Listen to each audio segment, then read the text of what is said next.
Selamat pagi Bu.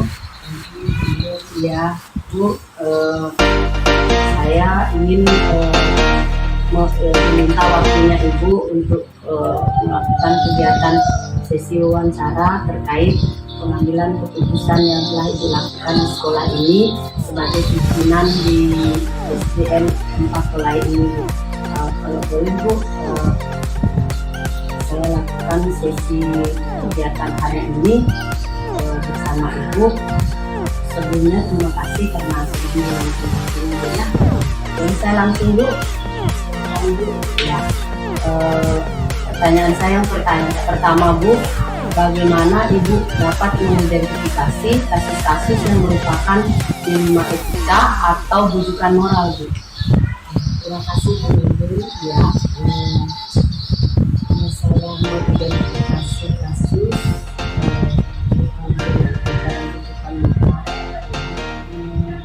pertama sebelum kita menganalisis kan kita harus saya pertama sebagai pimpinan setelah dipercayakan di sekolah ini melaksanakan tugas dan tanggung jawab saya, tentu ada beberapa kasus yang saya hadapi. Nah, sebelum menyelesaikan kasus itu tentu saya harus dapat bisa membedakan kasus itu atau memilah kasus itu sebelum kita menganalisisnya. Setelah kita memilah analisis mana yang merupakan dilema etika atau dilema etika itu kan situasi yang terjadi di mana saya harus memilih dan benar dan benar. Ya. Jadi kalau berbuat moral itu mungkin antara benar dengan yang salah. Setelah itu baru saya memilih. Berarti intinya mengidentifikasi itu memilah dulu kasus yang terjadi ya, mana yang membutuhkan moral, mana yang dilema etika. Ya. Berarti Bu, yang berikut bagaimana Ibu menjalankan pengambilan keputusan di sekolah, terutama untuk kasus-kasus di mana ada dua kepentingan yang sama-sama benar atau sama-sama mengandung nilai kebajikan. Terkait dengan cara saya mengambil keputusan ya, yang terjadi jika ada kasus contohnya saja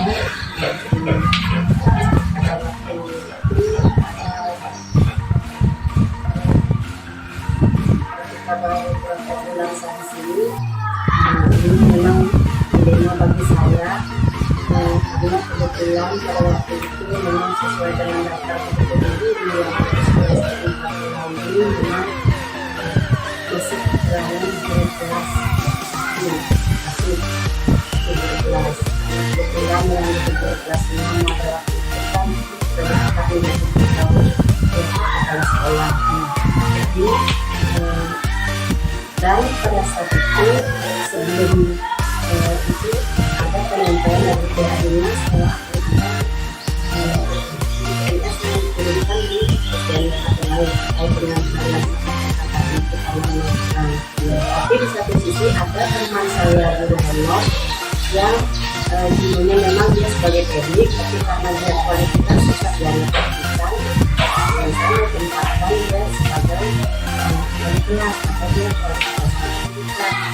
Tapi karena ada guru PNS yang mengatakan disana saya diterima menghadapinya, saya itu tidak mengambil di sini itu, saya harus berkomunikasi dengan teman-teman di bagaimana yang harus kita hadapi masalah ini. Saya sampaikan teman-teman tanya bagaimana perusahaan yang harus kita ambil, apakah ambil ini dari PNS-nya atau karena kita butuh dan kebetulan juga teman honor yang lalu itu sebagai teknik, jadi kami bersepakat bersama dengan teman guru untuk mengambil PNS tersebut, bukan mengambil, menerima gitu. Berarti intinya Bu berkolaborasi dengan teman terlebih dahulu sebelum Ibu mengambil keputusan itu ya Bu ya. Nah yang berikut Bu, apakah menjelaskan langkah-langkah atau prosedur seperti apa yang Ibu lakukan selama ini dalam pengambilan keputusan. Tentu yang pertama, saya harus berkomunikasi dulu bersama dengan teman-teman yang ada di sekolah. Kalau tidak bisa menyelesaikan masalah, tentu karena ada juga satu atasan, termasuk pengawas, polri, dan dinas terkait, dinas pendidikan, yang bisa saya membantu untuk menyelesaikan. Berarti intinya tetap berkolaborasi Bu ya. Ya, yang berikut Bu, hal-hal apa saja yang selama ini Ibu anggap efektif dalam pengambilan keputusan pada kasus-kasus yang dialami di sekolah? Sangat efektif ya itu karena kita di sini kan sering keterbukaan itu yang membuat saya dalam menyelesaikan masalah itu tidak terlalu sedih ya. Berarti selama ini kita menghadapi kasus saling keterbukaan ya, dan komunikasi dengan rekan sejawat. Nah, kalau selama ini apa yang merupakan tantangan Ibu dalam mengambil keputusan pada kasus-kasus, misalnya kasus di zona etika ini, seperti kasus yang disampaikan itu, Kalau kita tidak ada saling keterbukaan, ini tantangan besar. Kalau kita tidak ada saling keterbukaan di antara kita semua yang ada di sekolah ini, nah tentu ya intinya saling keterbukaan. Seperti tantangan saya itu kalau tidak ada keterbukaan, kita harus saling keterbukaan. berarti dalam menghadapi kasus ini tantangan itu saling keterbukaan, mungkin menyamakan persepsi dengan keterbukaan tersebut ya. Nah, yang berikut Bu, apakah Ibu memiliki sebuah tata kala atau jadwal tertentu dalam penyelesaian sebuah kasus, atau langsung menyelesaikan di tempat, ataukah memiliki jadwal untuk menyelesaikannya, kemudian prosedurnya seperti apa yang Ibu jalankan Bu? Itu kasus yang berarti ya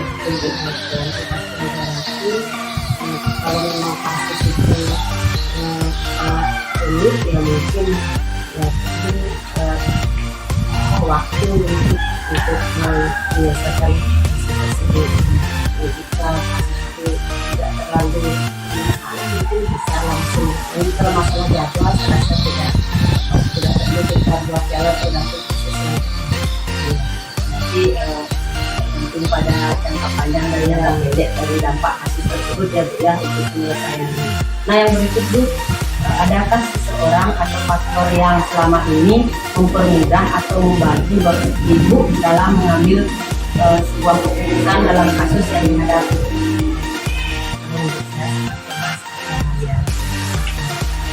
Teman-teman sekolah membantu saya, kemudian juga kalau ada polri pengawas kita juga masih juga kritik. Jadi ada banyak yang membantu dalam pengambilan keputusannya. Nah, yang terakhir Bu, dari semua hal yang telah disampaikan, pembelajaran apa yang dapat Ibu petik dari pengalaman mengambil sebuah keputusan Bu? Kalau menurut saya pembelajaran yang sangat petik, yang pertama dalam kita menyelesaikan kasus itu saling keterbukaan ya saling keterbukaan, komunikasi yang penting, komunikasi seperti pemilu tadi sampai kolaborasi itu yang penting, kemudian bersama. Berarti pembelajaran yang dapat Ibu petik dari pengambilan sebuah keputusan itu saling keterbukaan, tetap berkolaborasi dengan pihak-pihak terkait, kemudian mungkin Ibu lebih apa ya, lebih jeli atau lebih bijak dalam mengambil sebuah keputusan karena sering menghadapi kasus-kasus yang terjadi di sekolah. Baik Bu, terima kasih atas waktunya. saya akhiri diskusi kita atau wawancara kita pada hari ini. Sekali lagi saya ucapkan terima kasih dan selamat pagi buat kalian.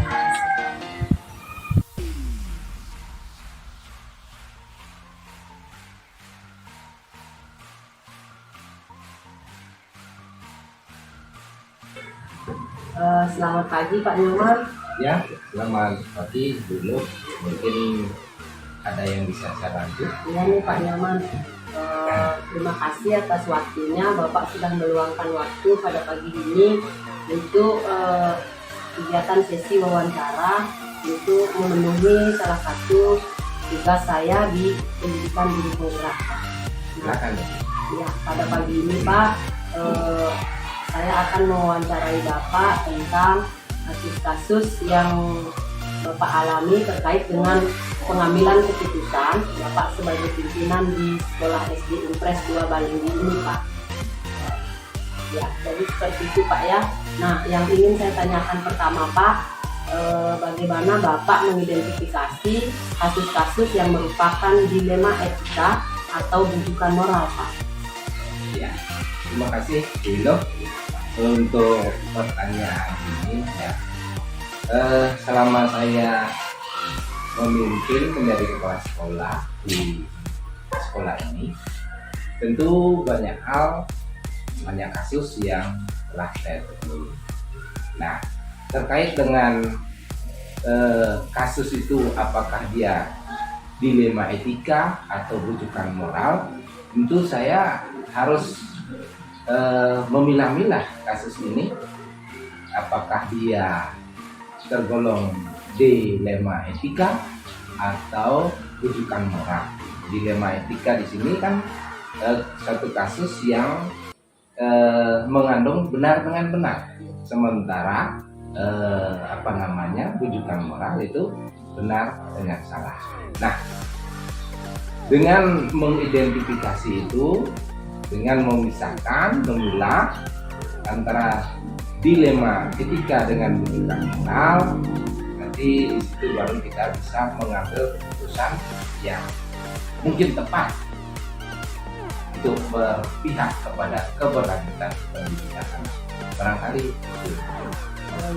Jadi seperti itu ya Pak, dalam mengidentifikasi kasus-kasus yang merupakan dilema etika atau bujukan moral. Nah, selanjutnya Pak, bagaimana Bapak menjalankan pengambilan keputusan di sekolah Bapak, terutama untuk kasus-kasus di mana ada dua kepentingan yang sama-sama benar atau sama-sama mengandung nilai kebajikan Pak?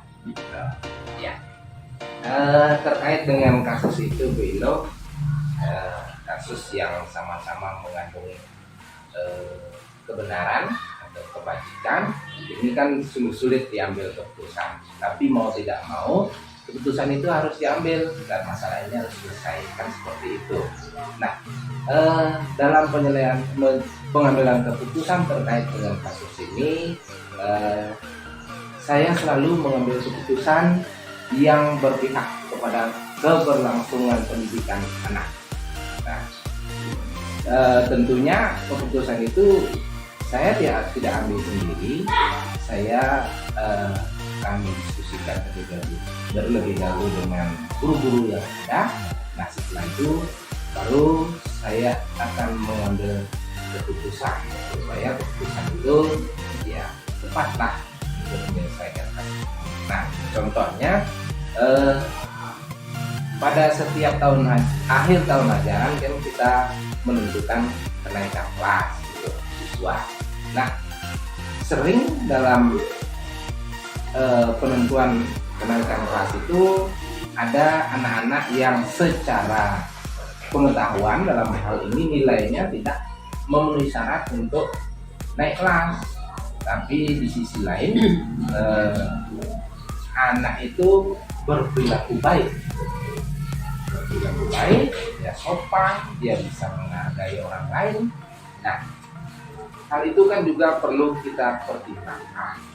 Nah, oleh karena itu setelah berdiskusi dengan guru, tentu saya harus mengambil keputusan, dan keputusan saya biasanya itu saya berpihak pada anak supaya anak itu jangan karena keputusan saya dia bisa berhenti sekolah, putus sekolah, nah itu kan merugikan anak.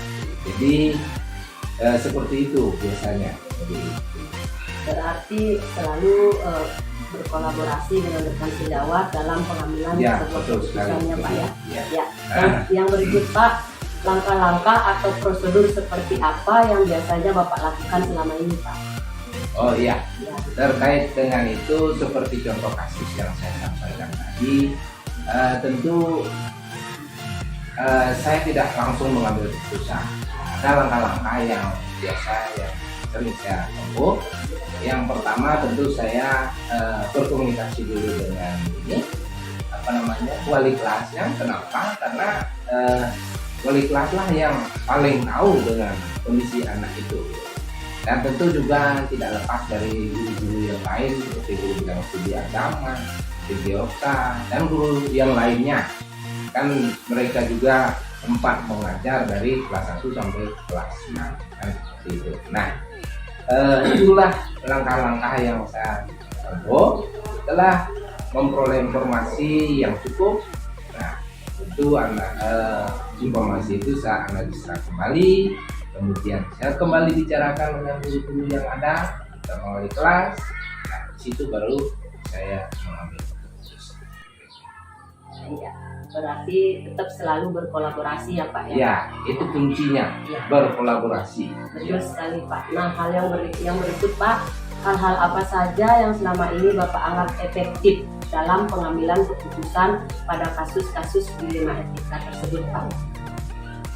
Tentu banyak cara, banyak hal-hal yang saya lakukan dalam mengambil keputusan. Tetapi hal yang saya pandang paling efektif itu dengan seperti saya katakan itu berkolaborasi dengan pihak-pihak yang kompeten dalam hal ini, termasuk guru, stakeholder yang lain, ya, supaya ini keputusan yang saya ambil nanti adalah keputusan yang berpihak kepada anak, terutama untuk keberlangsungan pendidikannya. Jadi tetap berkolaborasi dengan mempertimbangkan keberpihakan kepada anak Pak ya, dalam pengambilan sebuah keputusan. Baik Ya, Pak, ya. yang berikut hal-hal apa saja yang selama ini merupakan tantangan dalam pengambilan keputusan pada kasus-kasus dilema etika tersebut? Oh iya, masalah tantangan, ya, tantangan itu kan pasti ada dalam setiap kasus, ya. Tapi yang paling paling sulit tantangan ini adalah menyamakan persepsi. Kita kan ada banyak guru di sini. Nah, itu persepsi tentang satu kasus mungkin berbeda-beda. Ya. Dan itu juga tidak salah, karena memang kadang-kadang guru itu kan dia tahu aturan bagaimana, seperti contoh dalam hal kenaikan kelas tadi, dia tahu aturannya, nilai yang sekian bisa naik kelas, yang tidak bisa naik kelas. Nah, itu betul. Tetapi kadang-kadang dia melupakan, mengabaikan sisi lainnya. Dalam hal kita kan menilai anak itu tidak saja hanya pengetahuannya saja yang dilihat dari nilainya, tetapi kita menilai juga sikap perilakunya. Itu harus juga menjadi pertimbangan. Nah, kadang-kadang itulah yang menjadi kendala ya.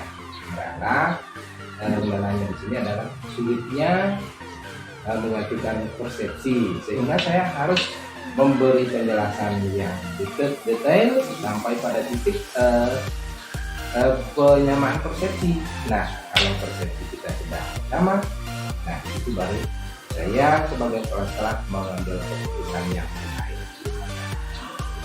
Jadi seperti itu Pak ya, artinya tantangan yang Bapak hadapi dalam mengambil keputusan menghadapi kasus-kasus itu menyamakan persepsi ya Pak ya terhadap rekan-rekan kegiatan guru yang ada di sekolah ini. Baik Pak, yang berikut, apakah Bapak memiliki sebuah tata kala atau jadwal tertentu dalam sebuah penyelesaian kasus? Apakah Bapak langsung menyelesaikan di tempat ataukah memiliki sebuah jadwal yang untuk menyelesaikannya? Kemudian bentuk atau prosedur seperti apa yang Bapak jalankan Pak dalam hal tersebut?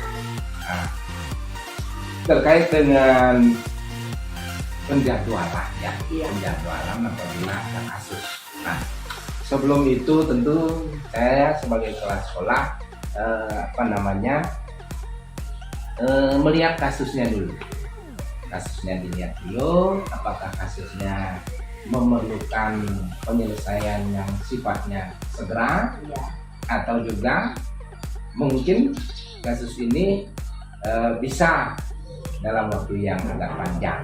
Nah, ketika kasus ini memerlukan penyelesaian yang bersifat segera, nah itu pasti saya akan segera ambil keputusan dengan pertimbangan-pertimbangan tertentu. Terus kalau memang kasusnya bisa memerlukan waktu yang agak panjang, tentu kasus itu dalam penyelesaiannya, dalam keputusannya tidak akan banyak. Berarti Pak tergantung dari situasi kasus yang dialami ya Pak ya, untuk pembuatan sebuah jadwal atau prosedur yang akan dilakukan seperti itu. Oh iya, prosedurnya itu ya lupa saya. Nah, saya tetap seperti yang saya sampaikan sebelumnya, tetap berkolaborasi. Itu yang sangat penting. Ya. Betul sekali tuh Pak. Segala sesuatunya berarti tetap kita berkolaborasi dengan seluruh warga sekolah. Saya sebagai kepala sekolah tidak bisa mengambil keputusan sendiri. Nanti keputusannya memang saya akan memutuskan, tetapi harus melalui kolaborasi. Ya, betul sekali Pak. Ya. Nah, yang berikut Pak, adakah seseorang atau faktor-faktor apa yang selama ini mempermudah atau membantu Bapak dalam pengambilan keputusan dalam kasus-kasus yang dialami di sekolah Pak? Terkait dengan itu, ketika terjadi kasus di sekolah, seperti yang saya katakan tadi, sebagai kepala sekolah saya tidak bisa mengambil keputusan sendiri. Nah, dalam hal ini ketika saya sudah mengambil keputusan, saya tidak lepas dari guru-guru yang ada. Jadi guru-guru yang ada itu sangat membantu sekali dalam saya mengambil keputusan. Nah, tentu tidak lepas dari apa yang saya sampaikan dari awal, memang kolaborasi itulah kuncinya. Jadi saya tidak bisa mengambil keputusan sendiri. Jadi yang pertama pembelajaran yang dapat saya ambil dari situ adalah keputusan saya yang saya ambil tentu bisa membantu anak untuk keberlangsungannya. Dalam hal ini keberlangsungan pendidikan anak. Ya, yang kedua, semakin terasah kemampuan saya dalam mengambil keputusan. Dan terusnya tentu apa yang saya sudah sampaikan tadi dengan pengalaman-pengalaman yang ada dalam saya membuat keputusan itu saya akan berarti intinya Pak berkolaborasi, kemudian ada hal-hal yang menjadi pembelajaran buat Bapak dalam mengambil sebuah keputusan seperti itu ya Pak ya. Ya, jadi Pak, baik, terima kasih atas waktunya. Bapak telah menyampaikan dengan begitu detail bagaimana pengambilan keputusan yang Bapak lakukan di sekolah ini terhadap kasus-kasus yang dialami. Jadi Pak, sekali lagi terima kasih. Terima kasih. Ya, selamat pagi Pak.